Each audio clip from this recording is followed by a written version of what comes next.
The specimen.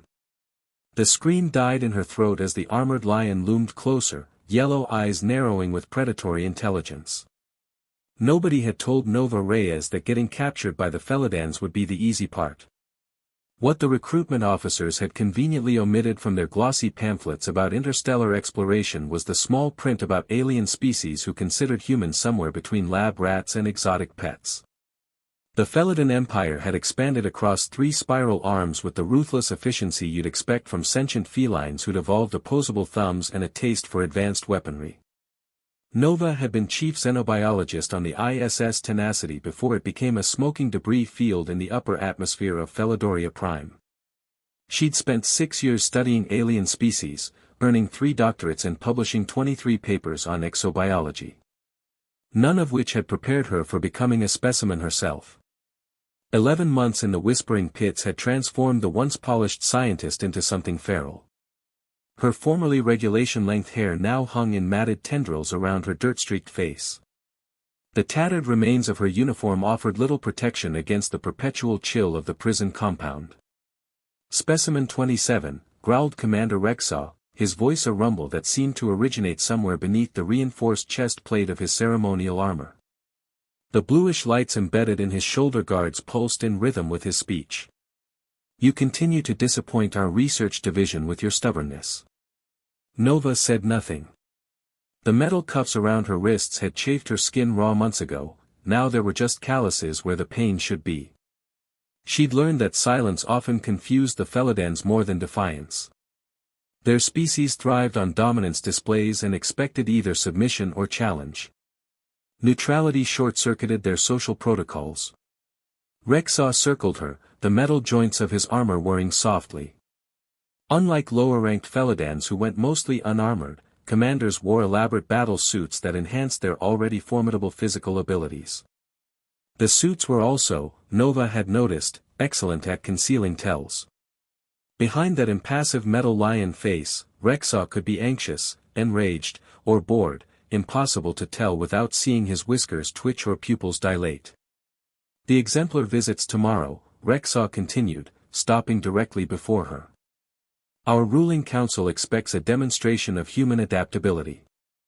Your previous performances have been underwhelming." In the observation tower overlooking the exercise yard, 2 junior officers watched through polarized windows. Nova couldn't hear them, but she recognized the posture of guards settling in for entertainment. Public humiliation was the preferred punishment method among Felidans, a species that had elevated shame to an art form long before they discovered space travel. Rexaw's armored hand shot out, seizing Nova's chin and forcing her gaze upward. "Perhaps you require motivation." The touch triggered something primal in Nova's brain. 11 months of carefully controlled responses, of calculating odds and biding time, evaporated like morning dew on the prison's electrified fences. She bit him. It wasn't a particularly effective bite, his gauntlet was made of some carbon-titanium alloy that could probably withstand small arms fire. But the sheer audacity of it caused Rexaw to freeze momentarily. That momentary stillness was telling. In Felidan culture, stillness preceded violence like the calm before a hurricane. "Interesting," he said with deliberate control. "You've developed new behavioral patterns. The research division will be pleased." But Nova had seen something in that moment of surprise, a flicker in those yellow eyes behind the helmet's visor. Fear? No, not quite. Uncertainty. The mighty Commander Rexaw, decorated war hero and prison administrator, hadn't expected resistance from this bedraggled human female. And he wasn't sure how to respond without losing face. That was information worth having. The plan. "Tomorrow," Rexaw continued, releasing her chin with a dismissive flick, "you will participate in the Exemplar's inspection. You will demonstrate obedience, or your fellow humans will suffer adjustments to their nutritional allocations. Translation: play along or everyone starves. Standard Felidan motivational tactics." "As you wish, Commander," Nova said, injecting just enough insolence into her tone to be noticeable without being actionable. She'd become an expert at walking this particular line. Rexaw's armored tail lashed once, the only outward sign of irritation he permitted himself, before he turned and stalked away, the ground almost vibrating with each heavy footfall of his augmented legs. Only when he had disappeared through the security airlock did Nova allow herself to exhale fully. Her heart hammered against her ribs like it was trying to escape, which was ironic considering how many actual escape attempts had failed. The whispering pits weren't named for their excellent acoustics. They got their name from the way prisoners eventually stopped shouting and started whispering once they understood the futility of resistance. "That was monumentally stupid," came a low voice from behind her. Nova didn't turn. She recognized the gravelly whisper of Dr. Marcus Way, former astrobiologist and current janitor for Cell Block C. At 68 years old, he was the oldest human prisoner and had survived 3 years in Felidan custody by becoming essentially invisible. "Maybe," Nova murmured, still staring at the spot where Rexaw had stood. "Maybe not. He'll make an example of you tomorrow. The Exemplar only visits once per standard year. Rexaw won't risk looking weak. Did you see it though?" Nova finally turned to face the old scientist, who was methodically pushing a magnetic sweeper over the yard's metallic surface. "When I surprised him, there was something." Marcus shook his head, the movement barely perceptible. "Whatever you think you saw, it's not worth the reprisal. Rexaw orchestrated the Nebula massacres during the initial invasion. He eliminated 16 human outposts in 8 days. He's not someone you challenge." Nova stepped closer, ostensibly examining the dirt under her fingernails while speaking just above a whisper. "I'm not talking about challenging him. I'm talking about understanding him. That's what we do, right? We're scientists. We observe, we hypothesize, we test. This isn't a laboratory, Nova. Everything's a laboratory if you ask the right questions." She glanced toward the observation tower, noting how the guards had lost interest once the confrontation ended. "During my 3rd month here, I observed Commander Xenar, remember him, before his transfer. During the solstice ceremony, the Felidans performed their ancestral roars, but there was a specific frequency that made Xenar's ears flatten against his head." Marcus stopped sweeping. "What are you suggesting?" "I'm suggesting that even apex predators have vulnerabilities. And tomorrow, with the Exemplar present, all eyes will be on the commander. Perfect time for an experiment." "You're going to get yourself killed," Marcus said, but there was a new note in his voice. Not hope, they'd all learn to live without that particular luxury, but curiosity, the essential quality that made them scientists in the first place. "Probably," Nova agreed with a ghost of a smile. "But at least I'll die testing a hypothesis." As Marcus shuffled away, continuing his endless task of keeping the yard free of debris, Nova turned her attention to the guard tower once more. In 26 hours, the Exemplar would arrive. 26 hours to prepare for an experiment with exactly one chance for success. The scientific method had never felt quite so immediate. The frequency. Had anyone been monitoring Nova's vital signs that night, and the Felidans certainly had the technology to do so, though they generally preferred more visible means of control, they might have been puzzled by her unusually steady heart rate. Most prisoners before a public demonstration exhibited elevated stress markers. Nova, curled on her narrow sleeping platform in cell 27, displayed the calm biorhythms of someone who had made peace with probability. She hadn't, but she had made calculations, which was almost the same thing. The human cell block hummed with the background noises of captivity, soft weeping from newer arrivals, rhythmic tapping of makeshift communication between adjacent cells, the occasional cough or whispered conversation quickly silenced by patrolling guard drones. These basketball-sized spheres of polished metal floated at regular intervals through the corridor, their sensor arrays sweeping for infractions. They couldn't understand human languages, or claimed they couldn't, but they were programmed to detect unusual patterns of sound or movement. Nova had timed their patrol routes for 94 nights in a row.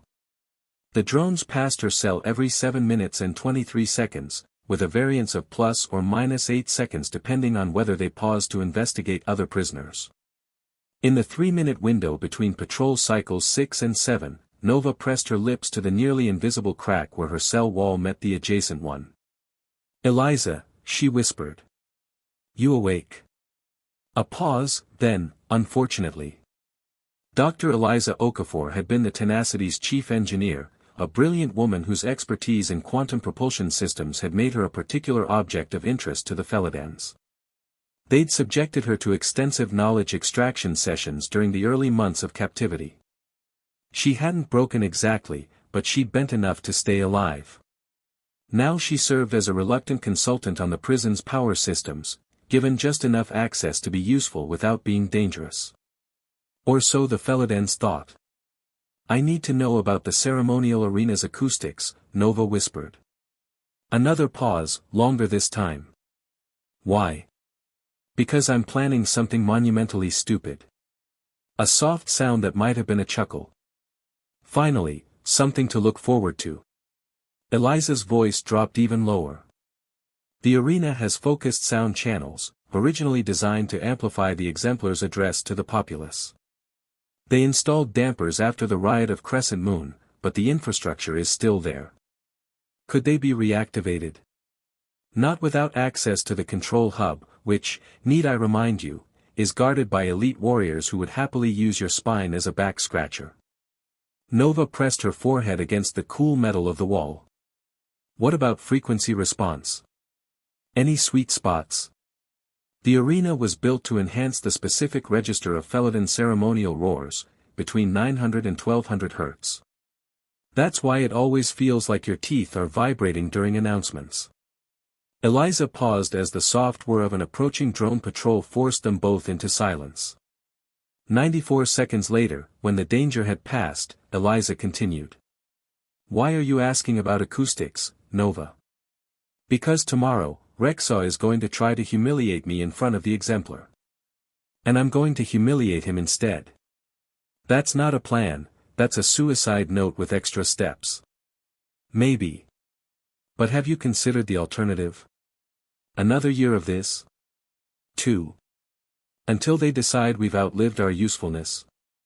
Silence stretched between them, broken only by the distant hum of the prison's life support systems. "What do you need?" Eliza finally asked.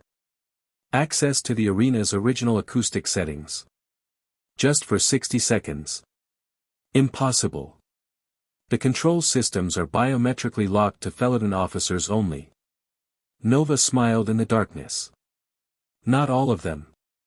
The emergency override protocols, they're hardwired into the arena's foundation systems, aren't they? In case of structural failure during a ceremony." Another long pause. "How could you possibly know that?" "Because I've been watching the maintenance crews for 11 months.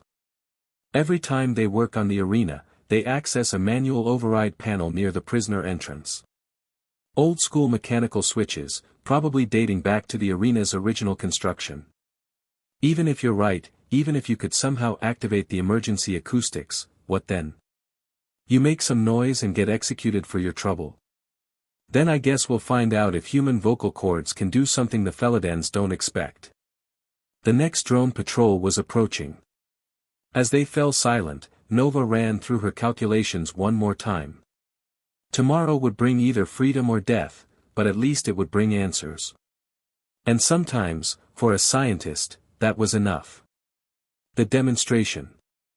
The ceremonial arena of the Whispering Pits had been carved from a single massive crystal formation, its walls rising in concentric tiers that focused sound toward the central platform where prisoners were displayed for judgment. As Nova was escorted through the underground tunnels toward the arena floor, she could hear the rumble of voices from above, hundreds of Felidan spectators gathering for the Exemplar's visit. Her wrists were bound with ceremonial chains, ornate but functional restraints that clinked with each step. The two guards flanking her were lower-ranking soldiers, their attention focused on the crowd above rather than their bedraggled human prisoner. They assumed, as everyone did, that she was already broken. The arena floor was smooth obsidian, polished to mirror brightness.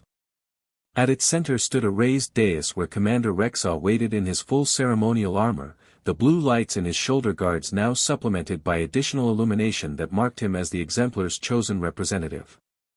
His posture radiated confidence. This was his moment to demonstrate proper human subjugation before the highest authority in the sector.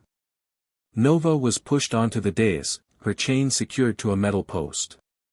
Around the arena's perimeter, she could see other human prisoners in holding cells, forced to witness whatever demonstration Rexaw had planned.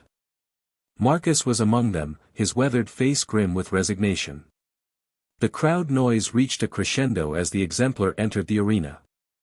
Even from a distance, the ruler of this sector was an imposing figure, larger than the other Felidans, his natural fur adorned with ceremonial scarring that marked his rise through the imperial hierarchy. His eyes, when they fixed on Nova, held the cold intelligence of a predator that had never known defeat. Citizens of the Empire, Rexaw's voice boomed through the arena's speakers, today we demonstrate the proper relationship between our superior species and the primitive humans who trespass in our territory. Nova waited, counting seconds, mapping the arena's acoustics by ear. The emergency override panel was 20 meters away, near the prisoner entrance she'd come through. Too far to reach with her chains, but close enough for what she had planned. This specimen, Rexaw continued, gesturing toward Nova, was once their chief scientist. Observe how months of proper conditioning have reduced her to the submissive state natural to inferior species. He approached Nova, his armored boots clicking against the obsidian floor. Kneel before your superiors, human. Nova remained standing. A murmur rippled through the crowd. Rexaw's tail lashed once, the first sign that things weren't going according to script. I said kneel, he repeated, his voice amplified and distorted by the arena's acoustics. I heard you, Nova replied, her voice carrying clearly in the sudden silence. I'm just curious about something. She turned to address the Exemplar directly, ignoring Rexaw's sharp intake of breath at the breach of protocol. Your Excellency, Commander Rexaw has spent 11 months studying human psychology, trying to break our will through intimidation and punishment. But I wonder, has anyone studied Felidan psychology? Has anyone asked what your species fears? The arena fell completely silent. Even the background hum of life support systems seemed to pause. Rexaw's hand moved to his weapon. Silence this. For instance, Nova continued, her voice gaining strength, I've observed that Felidans have exceptional hearing. It's one of your greatest assets as hunters. But exceptional hearing can also be a vulnerability, can't it? Especially to certain frequencies. She began to hum, a low tone that seemed to resonate from deep in her chest. The sound was barely audible at first, but the arena's acoustics caught it, amplified it, focused it. The frequency was 1150 Hz, right in the center of the range Eliza had described. Rexaw's ears flattened against his helmet. Around the arena, she could see other Felidans beginning to show signs of discomfort, their natural instincts reacting to a sound that triggered something primal in their nervous systems. Stop, Rexaw commanded, but his voice lacked its usual authority. Nova shifted to a higher frequency, 1200 Hz, her human vocal cords straining to produce the precise tone. The arena's ancient acoustic systems, designed to amplify Felidan roars, now turned that amplification against them. The effect was immediate and devastating. Felidans throughout the arena began to retreat, their confident postures crumbling as the frequency attacked their most sensitive organ. Some covered their ears with their hands, others fled toward the exits. Even the mighty Exemplar took a step backward, his yellow eyes wide with something no Felidan ruler had experienced in generations, fear. Rexaw raised his weapon, but his hand was shaking. The sound had triggered an involuntary fear response that bypassed his conscious mind, reducing the decorated commander to a frightened animal. You see, Nova said, never stopping her deadly humming, the thing about being a scientist is that you learn to observe everything. Including the fact that your superior species has a critical weakness that can be exploited by any human with basic knowledge of acoustics. The chains holding her to the post began to vibrate at the resonant frequency, the metal fatiguing under the acoustic assault. With a sharp crack, they snapped. Nova was free. The roar that shook an empire. The arena erupted in chaos as Nova stepped free from her broken chains. Felidans fled in all directions, their disciplined ranks dissolving under the assault of frequencies that turned their greatest strength against them. The sound she produced wasn't just noise, it was a weapon forged from 11 months of careful observation and desperate planning. Commander Rexaw, still reeling from the acoustic attack, raised his sidearm with trembling hands. But before he could fire, the other human prisoners began to join in. Marcus was the first, his elderly voice cracking as he attempted to match Nova's frequency. Then Eliza, her engineer's precision helping her find the exact resonance that made the arena's walls vibrate. One by one, dozens of human voices added to the sonic assault, creating a chorus of liberation that no Felidan architect had ever anticipated. The Exemplar, leader of an empire that spanned star systems, stumbled backward as his most trusted sense turned against him. For the first time in his reign, he was not the predator but the prey, and the primitive humans he dismissed as specimens had become something far more dangerous. They had become a threat that understood his species better than he understood theirs. "Stop them!" Rexaw screamed, but his voice was lost in the overwhelming harmony of human determination. His elite guards, trained to face any conventional weapon, found themselves helpless against an attack that came from within their own biology. Nova raised her voice higher, pushing her vocal cords to their absolute limit. The frequency climbed to 1250 Hz, then 1300, finding harmonics that made the arena itself resonate like a massive tuning fork. Cracks appeared in the crystal walls as the structure vibrated beyond its design parameters. Through the acoustic chaos, she saw something that made her heart leap. The holding cells containing the other prisoners had begun to shake apart, their locking mechanisms failing under the harmonic stress. Humans who had been captive for years suddenly found themselves free, adding their voices to the growing symphony of rebellion.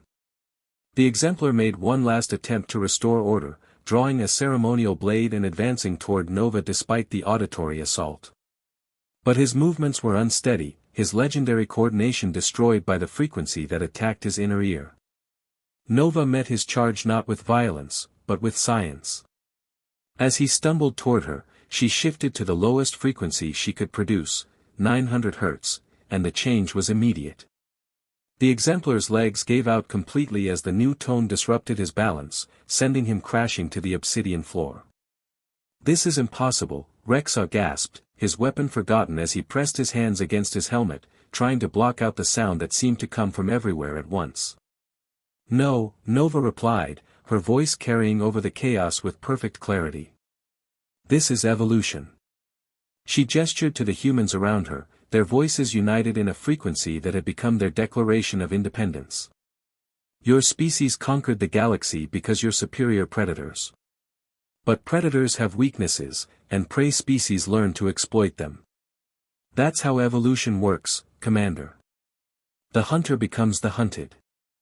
The arena's structural damage had reached a critical point. Support beams cracked, walls shifted, and the ancient acoustic systems that had amplified Felidan power for generations finally overloaded and failed. Emergency klaxons began to wail, their sound almost comical compared to the devastating harmony the humans continued to produce. As sections of the arena began to collapse, Nova felt a hand on her shoulder. It was Marcus, his aged face transformed by something she hadn't seen in 11 months, hope. "The spaceport," he shouted over the chaos. "While they're disorganized." Nova nodded. The plan had worked beyond her wildest calculations, but they had minutes at most before Felidan reinforcements arrived with sonic dampeners and protective equipment. This was their only chance. "Everyone," she called out, her voice carrying the authority of someone who had just accomplished the impossible. "Maintain the frequency. Stay together. We're going home." The group of freed prisoners moved as one through the collapsing arena, their voices never wavering from the deadly harmony that kept their captors at bay. Behind them, the whispering pits, a symbol of Felidan dominance for decades, crumbled into ruins. As they reached the surface under the alien stars of Felidoria Prime, Nova allowed herself one look back at the destruction they'd caused. The mighty Exemplar was being helped to his feet by his remaining guards, his empire's invincibility shattered by a simple understanding of acoustic physics. Commander Rexaw stood in the rubble of his arena, his ceremonial armor dulled with dust, watching the humans disappear into the night. For the first time since the invasion began, he understood that his species might not be as superior as they'd believed. The humans had taught them something that day: intelligence, not strength, was the ultimate evolutionary advantage. And humanity had just demonstrated that they possessed it in abundance.